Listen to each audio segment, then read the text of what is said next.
Hey, so today we're going to be exploring the filming locations of the 1986 romantic comedy Crocodile Dundee, filmed almost entirely on location, both in Australia and in America in New York City. So the movie opens with a brief scene in Sydney, Australia. Now, I was able to figure out this location by identifying the bridge in the background there, which turned out to be the Sydney Harbour Bridge. Then by using the landscape seen out the window, I was able to pinpoint the location to be at 2 Phillip Street in Sydney. So from there, we jumped to Queensland in northeastern Australia, which is basically used for just one pivotal location, and that is the Walkabout Creek Hotel, located at 30 Wild Street in McKinley. Now, it was originally titled the Federal Hotel, but they officially changed their name after the movie became a big hit. Welcome to Walkabout Creek. Yeah, the movie definitely helped make the Walkabout Creek Hotel a solid institution in the area. And it's remained a pretty popular tourist attraction ever since. Now, the building is actually not where it was originally. It's moved about 100 yards from the original location. And inside, the configuration is pretty much completely different. But they have retained a few details from the movie, including the fake facade that was added by production to the front of the building. They also still have the original wooden bar, which they now keep on display in a side room. And they also have the original screen-used truck out front, which appears in a bunch of scenes in the Outback. And by the way, the property was actually up for sale a few years ago, going for about $1.4 million, and it finally sold in late 2025. After Mick and Sue leave the hotel in Queensland, they head out to the bush for a 3-day excursion. Now, the majority of these scenes were filmed in Australia's Northern Territory, inside the Kakadu National Park. And early on, Mick shows off his natural skills by subduing a giant water buffalo, blocking their path. Now, this was most likely filmed on one of the trails leading up to the Ubir Rock inside the park. Now, this is just a rough estimate and definitely not the exact spot, but you sort of get the idea of how the landscape looks the same. And one thing I never quite understood about this scene is that after Dundee puts the buffalo to sleep, it's still blocking their path on the road. So, I'm not quite sure what he really accomplished. The next morning, we see Mick shaving himself with a large Bowie knife, and this was filmed in a place called, believe it or not, it's called An Bang Bang Billabong in Kakadu Park. Now try saying that 10 times fast. Later that day, Sue decides to take a dip in a swamp, I guess, and is immediately attacked by an animatronic crocodile. And this was shot at Garroween Lagoon outside the town of Darwin. Now, I should mention at this point that I didn't personally find any of these locations in the Outback. These were all figured out by people who were much more familiar with the area. So the couple ends their 3-day adventure at Gunlam Falls on the Waterfall Creek inside Kakadu National Park. And it's here that Sue invites Mick to come join her in New York. And even though they're inside a national park, when they filmed this scene back in the 1980s, the area was still pretty remote. But since then, the park has really developed its roads more, making these falls a more popular destination.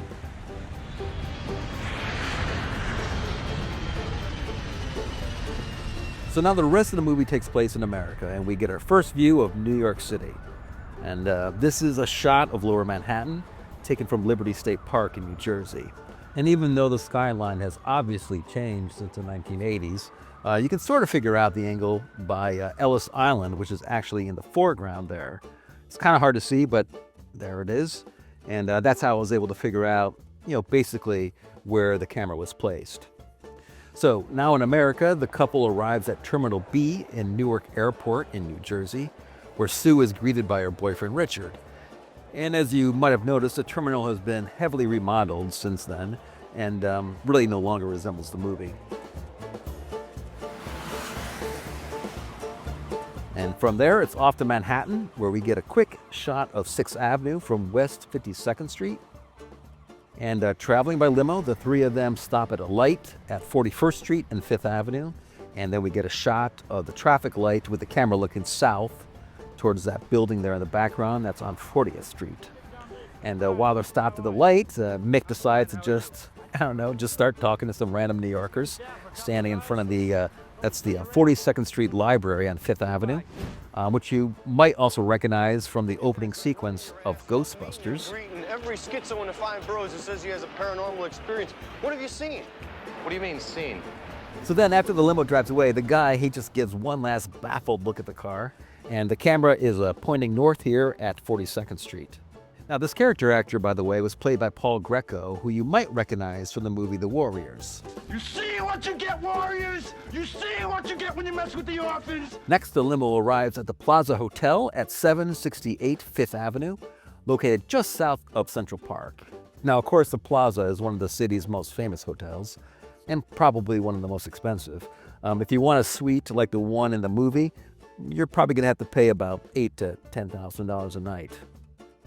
Inside the hotel, we can see Sue and Mick here walking through the north side lobby, which is now for full-time residents only. Now, back in the 80s, the lobby was still open to the public, but it got closed off in the late 2000s when half the hotel was converted into high-end condominiums. Now, I was able to identify this lobby pretty quickly, mostly because it's been featured in a bunch of other movies like North by Northwest and Home Alone 2. Now, while the hotel lobby was real, the hotel suite was actually a set. I mean, it was actually the one and only set from the movie. Yeah, you can sort of tell it's a set just by the layout, but also one clue that the suite was fake is the presence of a bidet, which I don't believe was a feature of the hotel, at least not back then. Although these days, I mean, who knows? Maybe they do have them now. I don't know. Bidets are all the rage, aren't they? For washing your backside, right? Later that afternoon, Dundee decides to do some exploring of the city. G'day. And he exits the hotel onto Fifth Avenue, and the doorman kind of looks at him pitifully for some reason. And now we find Dundee walking west on East 53rd Street. He's actually passing 10 East 53rd, heading towards Fifth Avenue. G'day. And what's cool about this street is that even though there's been some updates over the years, it looks like that's still the same fire hydrant from 1985. Next, we see Dundee on Fifth Avenue, but he's actually walking north from 52nd Street back towards 53rd. So it's a little bit of a geographical jumble, but nothing major. Anyway, after dealing with these large crowds, Dundee tries to cross Fifth Avenue, but he finds out that the traffic is just as bad. Meanwhile, over at 637 Fifth Avenue, a mounted police officer looks down the street, only to discover the adventurous Dundee hanging from a lamppost. And you can find it on the east side of Fifth Avenue between 52nd and 53rd Street. We then return to the Plaza Hotel, where the cop actually gives Dundee a ride home on his horse and even carries his Bowie knife for him. Take it easy, Mick. Thanks, mate. G'day. Yes, sir. Later that evening, Mick joins Sue and Richard at the ultra-chic restaurant Tucano, located at 333 East 60th Street. And as you can see, the restaurant's colorful ornithological decor was very South American inspired, but the cuisine was actually French at the time. And to add to the confusion, in the movie, it's implied that the menu was Italian. But these days, it's a steakhouse called Primal Cut, which is owned and operated by Sapphire, the gentleman's club attached next door. So after Mick pops Richard in the mouth, the three of them travel in a cab, heading south through Times Square. And then they quickly end up on the east side, turning off of 2nd Avenue and dropping Richard off at his apartment at 243 East 49th Street. You want a hand? No, I can handle it. I'm fine. Now, most of these New York locations were pretty easy to find, but this one location was probably the most difficult to nail down. Part of the problem is the scene is so dark, it's hard to see any details. But after I brightened up the scene, I was able to spot a few things that helped me out. One was a sign for a thing called Thalia, which I assumed was some sort of local business. But then I spotted this, which looked like a bus shelter and a sign for a bus. I couldn't get the details of it, but since they were on a one-way residential street, I knew that really limited the number of routes that could have been possible. And pretty quickly zeroed in on the M50, and that bus route goes along 50th and 49th Street, both of which are one way, So from there, I went into Google Maps and sort of virtually traveled the bus route in Google Street View. And I did that until I landed on this building configuration that looked very much like the one in the movie. And if you look closely, you can see this window and front entrance look like a pretty good match. But the thing that really helped verify things is that Thalia sign, which I eventually figured out was an old hi-fi audio shop. And according to an old ad I dug up, it was located at 253 East 49th Street, which would place it just a couple doors over from Richard's apartment.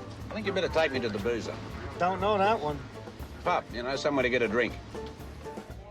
Where they end up is the Horseshoe Bar at 108 Avenue B in the East Village. Hey, my man, what's happening? And as you can see, it's just filled with all your cliche 1980s New York characters. Now, finding this location was no problem at all because the Horseshoe Bar has been used in a bunch of movies and TV shows. Just to name a few, we got The Godfather Part 2, the Al Pacino drama Serpico, the Paul Newman courtroom drama The Verdict, where it actually doubled for a Boston pub, as well as the TV shows Sex and the City, Law and Order, and more recently the Netflix series Russian Doll. So outside the bar on the corner of East 7th and Avenue B, as the inebriated cabbie goes searching for his car, Dundee just leans against a wall where he starts chatting with a couple of prostitutes. But he's clearly unaware of their salacious profession. Is this your first trip to New York? First trip anywhere. Well, hell, we might just have to give you one for free. Yeah. One what? And that's when the lady's foul-mouthed pimp arrives on the scene. And for some reason, his language really seems to bother Mick, so he just, boom, knocks him out with one punch. Which doesn't seem to bother the women at all. They just smile and wave as he drives off. The next day, Sue and Mick go sightseeing, and they start off on the observation deck at Rockefeller Center, known as Top of the Rock. And this is actually another location used in the original Ghostbusters movie. There's a scene where the camera is mounted on top of the observation deck while we see the ghosts and spirits flying through the sky. Next, we find Sue and Mick at Times Square, roughly at West 46th Street, with the camera looking north. And this is where she introduces him to a staple of any good New Yorker's diet, the street vendor hot dog. You eat that? After that, they go to a barber shop at 2 Astor Place, which is the famed Astor Place hair. This was actually a very popular place in the 80s. The place was cheap. It was kind of a madhouse, but it really matched the vibe of the village at the time. And crowds would gather outside to watch all the young folks getting these wild punk or new wave haircuts. We're talking about hair, all lots of haircuts going on, people lining up outside. And wait a second, here, I'll show you. Here, just got cut. And fortunately, Astor Place hair is still around, although it's a lot smaller than it used to be. Actually, the section that was featured in the movie is now a coffee shop. But you can still go to the lower level, which offers modern, affordable haircuts. So back to the movie. As Mick and Sue watch the cuts getting done, a thief suddenly steals a woman's purse. And that's when the innovative Aussie snaps to it and is able to stop the crook in his tracks by tossing a soup can into his head. Later that night, the couple exits the Chambers Street subway station and onto the arcade at 1 Center Street. This, of course, is the location of the famous knife scene, and you can find the exact spot where they're standing by matching up the column that's pretty much perpendicular to the subway stairs as you'd be exiting out onto Center Street. He's got a knife. That's not a knife. That's a knife. So right there behind them, that's where you can see the stairs to the subway. And continuing the Ghostbusters connection, right before the finale at Spook Central, there's a quick scene at the same arcade on Center Street. The next evening, Sue takes Mick and Richard to their family's weekend home, which is really the W.B. Thompson Mansion at 1097 North Broadway in Yonkers, New York. Also known as Elder Manor, this historic Yonkers mansion was built in the early 20th century and had become a junior college by the time they filmed these scenes in 1985. A few years later, the campus was closed and the mansion kind of fell into disrepair. But these days it's sort of, shaping up and looking a little better, and the property is slowly being restored. And if you go inside the mansion, you can actually see a lot of the rooms have been well maintained, including the basement, which is pretty cool to see. And even though the property is generally closed to the public, it can be rented out for private events and also used for film and photo shoots. This includes the Jay-Z music video Monster, as well as the Wes Anderson movie, The Royal Tannenbaums. Now back to Crocodile Dundee. Heartbroken, Mick leaves the party in Yonkers and decides to wander through Times Square. And, I guess he was a pretty fast walker because he almost instantly ends up about 60 blocks south in Cortlandt Alley off of Walker Street.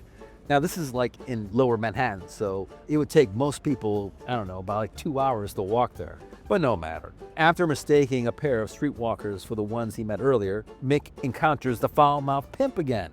And it's very convenient. This guy just keeps on showing up wherever he goes. Anyway, as things start to get a little rough, Gus the limo driver comes in and saves the day. He even knocks out one of the guys with the limo's TV antenna. That's what that thing is. Kind of using it as a boomerang or something, I don't know. And the guy playing Gus probably looks a little familiar. He was played by Reginald Bell Johnson, who you probably know best from the TV show Family Matters. And he was also in the original Die Hard movie, where he helps Bruce Willis get out of a jam. So after that, back at 1097 North Broadway in Yonkers, Sue calls the plaza and discovers that Dundee is actually checked out of the hotel. We're gonna miss him around here. Thanks. Are you leaving us, Mick? You going back home? Outside the hotel on 5th Avenue, Mick tells the doorman that he's going to go for a walkabout around America. He then ambles his way to Columbus Circle, which is not too far from the Plaza Hotel. And then he goes inside the subway station there at Columbus Circle. Meanwhile, back at the plaza, Sue finally decides to declare her love for Mick, only to discover that he's gone walkabout. I don't suppose you know where. We then see her running west along Central Park South. She passes the USS Maine Monument and then crosses towards 1 Central Park West. But then we get a little movie magic. She goes into the subway entrance at Columbus Circle, but as soon as she's in the station, we're about 10-15 miles south in Brooklyn on the abandoned 9th Avenue platform. I gotta talk to that man down the end. The one in the black hat. Now, this lower level at 9th Avenue has been abandoned since the 1970s, but it's occasionally used by movie productions. More recently, the 2019 film Joker. Of course, this area is officially closed off to the public, but you can still grab glimpses of this disused platform from the gated stairs on the station's still operational upper level. Now, down below, Sue finally proclaims her love for Dundee. Finally. But the platform is so crowded, they can't get to each other. So that's when the always innovative Aussie decides to climb up and walk on the shoulders of the packed commuters. And New Yorkers don't mind that. Anyway, the two finally embrace, and just like that, in typical 80s fashion, the movie just ends abruptly with a freeze frame. And that's how they end the movie. And that's how we're gonna end this video. Abruptly.